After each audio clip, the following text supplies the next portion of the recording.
매일 성경과 함께하는 아름빛 교회 말씀 묵상, 아름빛 바이블 키트 시간입니다. 오늘은 5월 24일 토요일입니다. 날이 갈수록 점점 더워지고 있습니다. 우리의 마음은 날이 갈수록 점점 말씀 앞에서 새로워지기를 바랍니다.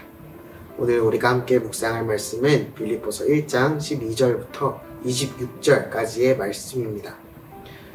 고난과 매임이라는 현실 속에서 복음이 어떻게 진보했는지를 고백하는 바울의 간증을 통해 우리 삶에서도 하나님의 일하심을 바라보는 눈이 열리기를 소망합니다. 이 중에서 함께 읽을 말씀은 빌립보서 1장 12절부터 18절까지의 말씀입니다. 함께 읽겠습니다. 형제들아, 내가 당한 일이 도리어 복음 전파의 진전이 된 줄을 너희가 알기를 원하노라.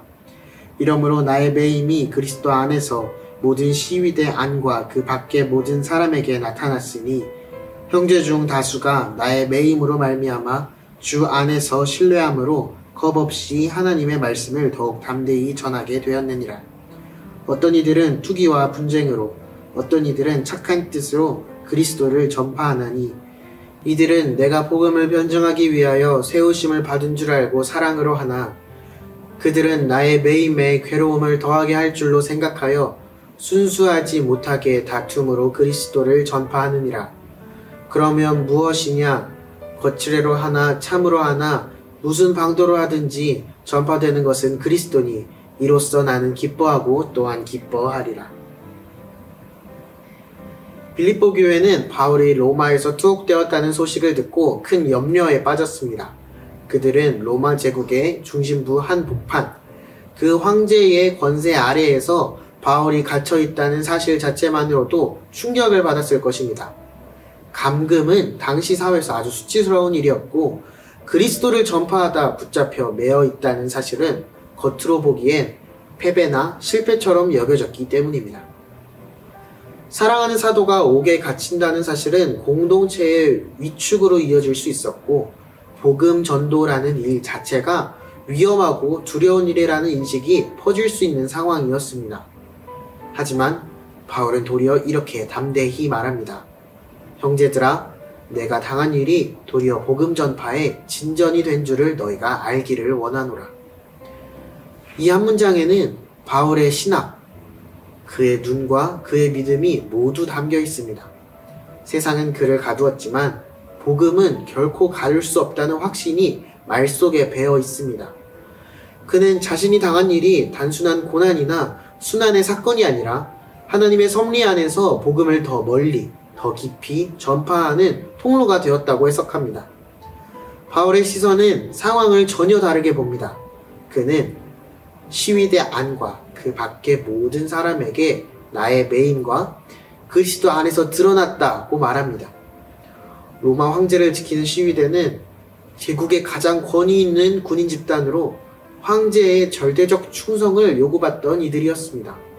그런 그들에게 그리스도라는 이름이 전해졌습니다. 매일 바울을 지키던 군인들이 복음을 듣게 되었고 바울의 태도와 말 속에서 이전에 경험하지 못했던 신앙의 기운을 느끼게 되었을 것입니다.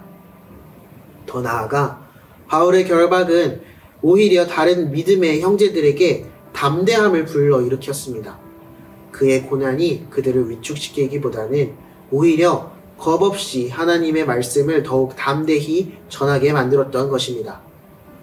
감옥 안에 갇힌 자의 신앙이 감옥 밖에 있는 자들의 심장을 불붙게 했습니다. 바울은 외롭고 가난하게 갇혀 있었지만 복음의 로마 시내를 그리고 공동체 전체를 흔들고 있었습니다. 바울은 심지어 자신을 시기하고 경쟁심으로 복음을 전하는 이들의 동기까지도 하나님께 맡깁니다. 바울을 괴롭게 하려는 의도로 그리스도를 전하는 이들이 있었지만 그는 그조차도 기뻐합니다.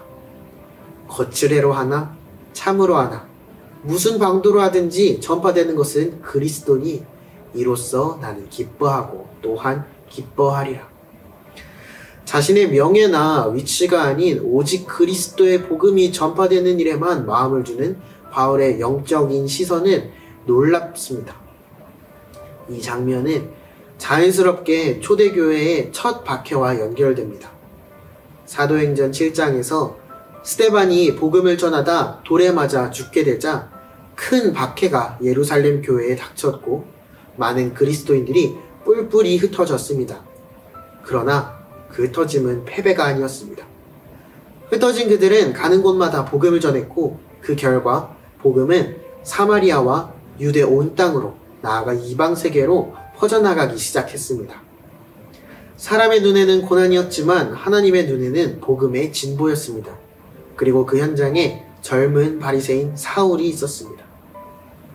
그는 스데반의 죽음을 당연한 일로 여겼고 자신은 의로운 열심을 따라 그리스도인을 박해하며 하나님의 영광을 위한다고 믿고 있었습니다. 그러나 하나님은 그의 교만을 꺾으시고 그를 부르셔서 복음의 사도로 세우셨습니다. 그가 지금 로마 감옥에 갇혀 과거 자신이 박해했던 그 복음을 변증하며 심지어 기뻐하고 있다는 것은 복음의 능력과 하나님의 은혜가 얼마나 크고 놀라운지를 증언하는 장면입니다. 바울은 자신의 과거를 알고 있었습니다. 그리고 현재 매여 있는 자신을 그리고 그 복음을 부끄러워하지 않았습니다.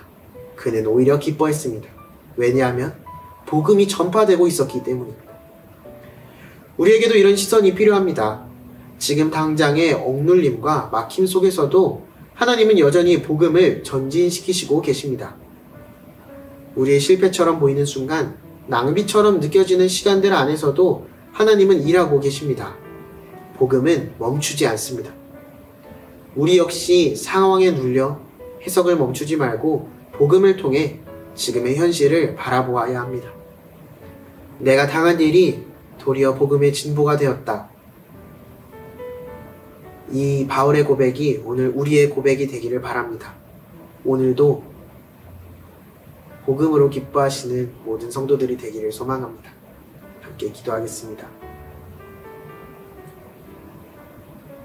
하나님 아버지, 오늘 바울의 고백을 통해 우리의 고난과 얽매임도 복음의 진보가 될 수 있음을 배우게 하시니 감사합니다.